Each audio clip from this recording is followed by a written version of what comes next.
নমস্কাৰ ফ্ৰেণ্ডছ, পুনৰ এটা নতুন ভিডিঅ'লৈ মই পাঞ্জল প্ৰতিমে আপোনালোকক সকলোকে স্বাগতম জনাইছোঁ।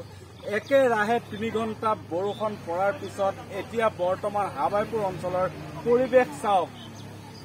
আপোনালোকে দেখিছে মই য'ত উপস্থিত হৈ আছোঁ, এয়া এটা হৈছে পকী ৰাস্তা। এই পকী ৰাস্তাৰ ওপৰত এতিয়া বৰ্তমান একাঠু পানী। এই অঞ্চলৰ যিসমূহ ৰাইজ আছিল এতিয়া কেনেকৈ কলৈ যাব তাক লৈ চিন্তিত হৈ পৰিছে সমগ্ৰ ৰাইজ। চাওক এয়া বাইকৰ অৱস্থা কেনেকুৱা হৈছে। এই ৰাস্তাৰে এতিয়া প্ৰত্যেকজন ব্যক্তি আহিব লগা হৈছে। ফ্ৰেণ্ডছ, আপোনালোকে চাই থাকক, এয়া হাবাইপুৰৰ পৰিৱেশ, সমগ্ৰ পৰিৱেশ মই কেমেৰা পাৰ্চনক দেখুৱাবলৈ এটা অনুৰোধ জনাইছোঁ। চাওক, ৰাস্তাৰ ওপৰত জাল মাৰি আছে, মাছ ধৰি আছে বিভিন্নজনে। ইয়াত এনেকৈ খোজকাঢ়ি থকা পৰিলক্ষিত হৈছে। আচলতে মই এই ঠাইৰে যুৱক, কিন্তু এনেকুৱা ধৰণৰ পানী হোৱা মই কেতিয়াও দেখা নাই। এয়া হৈছে প্ৰথমটো পানী, ইমান ডাঙৰ পানী মই প্ৰথমবাৰৰ কাৰণে দেখিছোঁ। ইয়াৰ আগতো 2-3 বাৰ বৰষুণ পৰিছিল যদিও, কিন্তু এতিয়া এই ঠাইত ইমান পানী হৈছে, এই পানী মই আগতে কেতিয়াও দেখা নাছিলোঁ। কিন্তু ইয়াত আৰু এটা কথা ক'ব লাগিব, এই অঞ্চলত হাতীৰ বহুত উপদ্ৰৱ হয়, যাৰ কাৰণে স্থানীয় ৰাইজে কিছুমান, আপোনালোকে দেখিছে ইয়াত তাঁৰ লগাই থৈছে। এই তাঁৰ, এয়া হৈছে জাটকা মেচিনৰ তাঁৰ হয়। এই তাঁৰসমূহ লগাই পেলাই হাতীৰ পৰা যি খেতি আচলতে তেওঁলোকে কৰে, এই খেতিসমূহ তেওঁলোকে বচাবলৈ চেষ্টা কৰে। কিন্তু এতিয়া চাওক, এই তাঁৰ পানীৰ তলত আছে। কি হ'ব যদি ইয়াত জাটকা মেচিন যদি সংযুক্ত হৈ থাকে বা তাৰ ভিতৰেদি যদি কাৰেণ্ট প্ৰবাহিত হৈ থাকে, তেতিয়াহ'লে এই মানুহৰ কি অৱস্থা হ'ব। হয়তো এই ঠাইত এতিয়া কাৰেণ্ট যদি গুচি যায় বা এই তাঁৰৰ মাজেদি যদি কাৰেণ্ট সংযুক্ত হৈ যায়, তেনেহ'লে হয়তো কোনো মানুহ ইয়াত মৃত্যুমুখত পৰিব পাৰে বা বিভিন্ন জীৱ জন্তু ইয়াত মৃত্যুমুখত পৰিব পাৰে। তাৰ বাবে দায়ী কোন হ'ব তাক লৈ এতিয়া কাৰো কিন্তু চিন্তা নাই। বিভিন্ন জনসাধাৰণে এতিয়া এই লৈ চিন্তিত হৈ পৰিছে। বিভিন্ন যিসমূহ ৰাজনৈতিক বিষয়ববীয়া আছে, তেওঁলোকৰ কিন্তু এই ঠাইক লৈ কেতিয়াও তেওঁলোকে গুৰুত্ব প্ৰদান কৰা নাই। আচলতে এইটো ঠাই একেবাৰে পিছপৰা অঞ্চল। এই ঠাইলৈ তেওঁলোকে কিয় মাহিয়াই দৃষ্টিৰে তেওঁলোকে সদায় চাই থাকে, সেয়াক লৈ এতিয়া সমগ্ৰ স্থানীয় ৰাইজ কিন্তু চিন্তিত হৈ পৰিছে। ইয়াত বিভিন্ন ধৰণৰ ব্যক্তি আছে, বিভিন্ন স্থানীয় ৰাইজ আছে, তেওঁলোকৰ পৰা মই জানিব বিচাৰিম। অকণমান কেমেৰা পাৰ্চন আগলৈ আহা। বাবুল দা, কি ক'ব?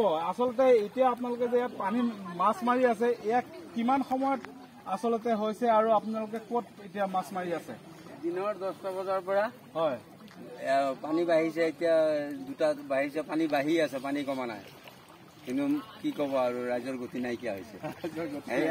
আমাৰ ইয়াৰ মাছ ধৰাত গতি আহিছে। মই দেখা পাইছো এইফালে যে তাঁৰ যে আছে, আপোনালোকে তাঁৰ লগোৱা আছে, এইবিলাক জাটকা মেচিনৰ তাঁৰ হয়। এইবিলাক জাটকা মেচিন হয়। এতিয়া তাত যদি কিবা কাৰণত কাৰেণ্ট আহি যায় বা কোনোবাই কিবা কাৰণত চুইচ দি দিয়ে, লাইন কাটি থৈছেতো, গৃহস্থই লাইন কাটি ৰখা হৈছে ন, তাৰ ওপৰত নজৰ ৰখা হৈছে। গৃহস্থই এইটো নজৰ ৰাখিছে, নহ'লে এইটো ৰাইজৰ ক্ষতি হ'ব না। আৰু এটা কথা জানিবলগীয়া কথা, এইটো ৰাস্তাৰে মানে আচলতে পশ্চিম কাৰ্বি আংলং আৰু আপোনালোকৰ নগাঁও ডিষ্ট্ৰিক্টৰ মাজত এইটো এটা চমু পথ, হয় নে নহয়? অহা যোৱা কৰিব, আমাৰ চমু। কিন্তু এতিয়া বৰ্তমান এইফালে অহা যোৱা কৰিবৰ কাৰণে মানুহটো বহুত কষ্ট হয়। এতিয়া কি কৰিব, মানুহে কেনেকে যাব, তাক লৈ কিবা চিন্তিত চিন্তিত কৰিব। পানী কমিলে যাব পাৰিব, ইয়াৰ পৰা যাব, কোনো ৰাইজ যাব নোৱাৰে। আপোনালোকে শুনিছে, এয়া হৈছে স্থানীয় ৰাইজৰ প্ৰতিক্ৰিয়া। আচলতে মই কোৱা কথা নহয়, এয়া স্থানীয় ৰাইজে কোৱা কথা। আপোনালোকে চাওক, মাছ মাৰি আছে ৰাস্তাৰ মাজত। কোনোবা জনপ্ৰতিনিধিয়ে ইয়াৰ ওপৰত গুৰুত্ব প্ৰদান কৰিব জানো? কেতিয়াও নকৰে আৰু কৰা দেখা নাই। কিন্তু আচলতে এয়া ৰাইজৰ সমস্যা হয়। এই ৰাইজৰ সমস্যা সমাধান কৰিবলৈ কিন্তু প্ৰত্যেকজন জনপ্ৰতিনিধিৰ কিন্তু অকণমান হ'লেও সময় থকা বা সময় লোৱাটো প্ৰয়োজন। বাইদেউ, আপোনালোক ক'ৰ পৰা আহিছে? ক'ৰ পৰা আহিছে? লংকাৰ পৰা। ক'ত যাব? এইফালে বহুত পানী আছে, এইফালে বহুত পানী আছে, কেনেকে যাব? চাওক, এইসকল স্থানীয় ৰাইজ কিমান কষ্টৰে এই ৰাস্তাৰে আহিব লগা হৈছে। অকণমান আপোনালোকৰ যদি এই স্থানীয় ৰাইজৰ ওপৰত মৰম চেনেহ আছে, তেনেহ'লে জনপ্ৰতিনিধিসকল, বিষয়ববীয়াসকল, আপোনালোকৰ অকণমান সময় যদি আছে, তেনেহ'লে এই ঠাইলৈ আহি আপোনালোকে এই ঠাইৰ ৰাইজক কিছু সকাহ দিব বুলি আশা ৰাখিছোঁ। ফ্ৰেণ্ডছ, ভিডিঅ'টো যিমান পাৰে আপোনালোকে শ্বেয়াৰ কৰি দিয়ক, যাতে প্ৰত্যেকজন ব্যক্তিয়ে দেখা পায় আৰু প্ৰতিজন বিষয়ববীয়া বৰমূৰীয়াসকলে, এতিয়া যিসকলে AC ৰুমত বহি তেওঁলোকে গোটেই অসমৰ তদাৰক কৰি আছে। তেখেতসকলে দেখক আচলতে সমগ্ৰ অসমৰ এই জেগাখিনি পিছৰুৱা জেগাখিনি আচলতে যিখিনি পিছপৰুৱা জেগা এই জেগাখিনি কিমান আগবাঢ়ি আছে তেওঁলোকে দেখক আচলতে কিমান উন্নতিৰ কাৰণে কাম কৰি আছে এইখন চৰকাৰে। নতুন এটা ভিডিঅ' লৈ মই প্ৰাঞ্জল প্ৰতিমে পুনৰ লগ পাম। আজিলৈ আহিছো, ধন্যবাদ। জয় অসম, জয়।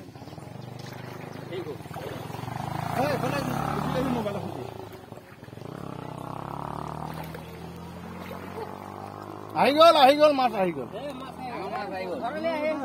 দেখুৱাব পাৰিলে ডাঙৰ এটা নহয়।